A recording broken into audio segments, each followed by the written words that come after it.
আসসালামু আলাইকুম। আশা করি আপনারা ভালো আছেন।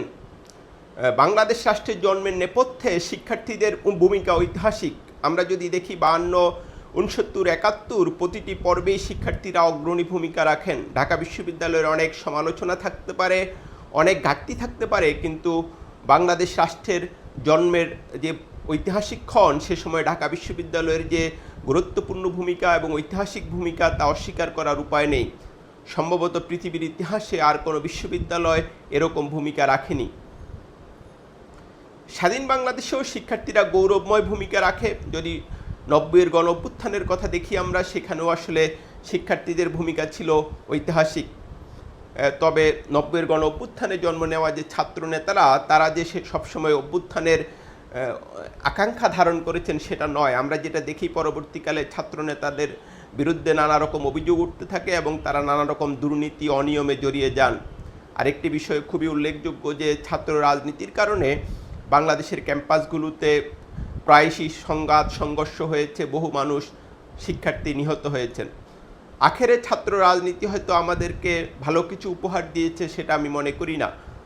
ছাত্র রাজনীতিতে আমরা যেটা দেখি যে ক্যাম্পাসগুলোতে গণরুম তৈরি হয়েছে এবং নির্যাতনের সেল গড়ে উঠেছে এবং এক শ্রেণীর ছাত্র নেতারা কোটি কোটি টাকার মালিক হয়েছেন। এই অংশটাও আসলে সামনে আনতে হবে। তারপর আমরা যেটা দেখি যে বিশেষ করে আওয়ামী লীগের শাসনামলের পুরোটাই ক্যাম্পাসগুলো ছিল ছাত্রলীগের নিয়ন্ত্রণে এবং বাংলাদেশের ক্যাম্পাসগুলো যে ক্ষমতার একটা কেন্দ্র ছিল সেটা আসলে শেষ হয়ে যায় এবং যেটা বলছিলাম, যথারীতি ক্যাম্পাসে দখলদারিত্ব বহাল থাকে এবং ছাত্রলীগ তার নির্যাতনের সেলগুলো সক্রিয় রাখে। কিন্তু সাধারণ ছাত্ররা বছরের পর বছর সেটা মেনে নিলেও এক পর্যায়ে তারা রুখে দাঁড়ায়, যেটা আমরা দেখি গত বছর জুলাই আগস্টে। এবং যে যাই বলুন না কেন, এখন হয়তো অনেক মুন্সি অনেক কথা বলবেন, কিন্তু এটা নিশ্চিত করে আমি বলতে পারি যে শেখ হাসিনার পতনের যে আন্দোলন, যে চূড়ান্ত আন্দোলন, সে আন্দোলনের নেতৃত্ব ছাত্ররাই দিয়েছে এবং তাদের আন্দোলনেই হাসিনা পালিয়ে গেছেন।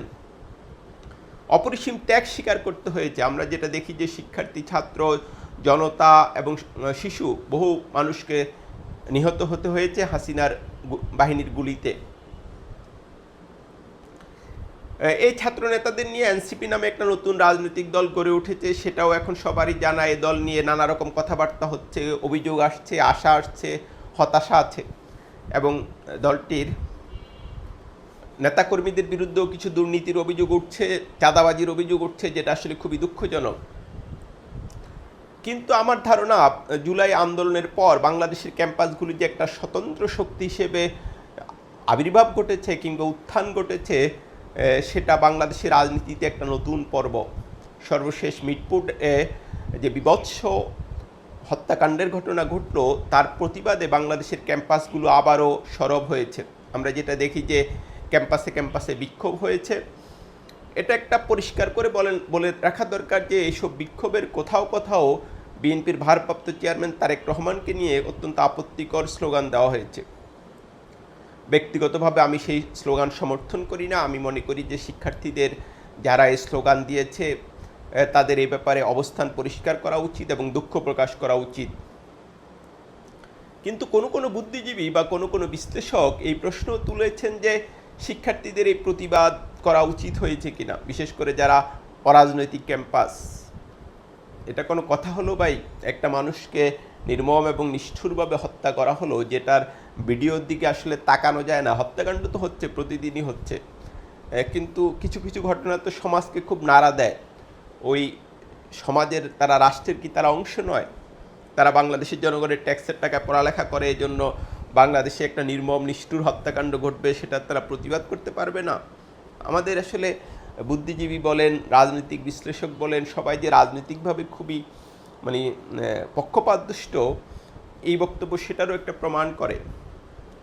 কিন্তু আমি যেটা বলছিলাম যে এটা বাংলাদেশের যে একটা নতুন শক্তির উত্থান ঘটেছে বিশ্ববিদ্যালয়গুলিতে, ক্যাম্পাসগুলিতে, কলেজগুলিতে সাম্প্রতিক বিক্ষোভ সেটার আরেকটি নমুনা। এবং আমার নিজের ধারণা এটা অনেক দিন ধরে চলতে থাকবে এবং বাংলাদেশে নিপীড়ন সেল কালচার, এটা আসলে বাংলাদেশে আর ফিরে আসবে না, আমি মোটামুটি নিশ্চিত। যে দলই ক্ষমতা আসুক, যারা এটা করতে চাইবেন তারা সেটা করতে পারবেন না। আমি এটা আমার একটা দৃঢ় ধারণা যে জুলাই বাংলাদেশের বিশেষ করে শিক্ষার্থীদের মনোজগৎ একদম পরিবর্তন করে দিয়েছে। সেখানে আবার গোলামির কোনো কিছু সম্ভবত আসবে না। এবং যেটা বলছিলাম যে বাংলাদেশের ক্যাম্পাসগুলো আবার একটা নতুন শক্তি হিসেবে আবির্ভাব ঘটেছে, এবং সেখানে একটা বড় ঘটনা হচ্ছে, এটা শুধু ঢাকা বিশ্ববিদ্যালয় কেন্দ্রিক না। আগে যেটা হয়েছে সব আন্দোলন বলেন, সংগ্রাম বলেন, এটা একটা ঢাকা বিশ্ববিদ্যালয় ছিল মূল কেন্দ্র। আমার ধারণা এখনকার যে ভবিষ্যৎ যে ছাত্র শক্তির উত্থান, সেটা কোনো একটা সুনির্দিষ্ট ক্যাম্পাস ভিত্তিক হবে না।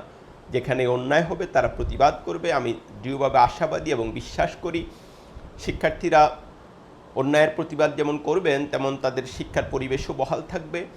সব বিষয়ে তাদের হয়তো প্রতিবাদ করার প্রয়োজনও হবে না, কিন্তু জাতির ক্রান্তি লগ্নে বা জাতির ঐতিহাসিক প্রয়োজনে তারা সরব হবেন। এবং সেখানে যেটা বলছিলাম, গেস্ট রুম কালচার, ভাই কালচার, নির্যাতনের কালচার আর ফিরবে না, সেটাই আমরা চাই।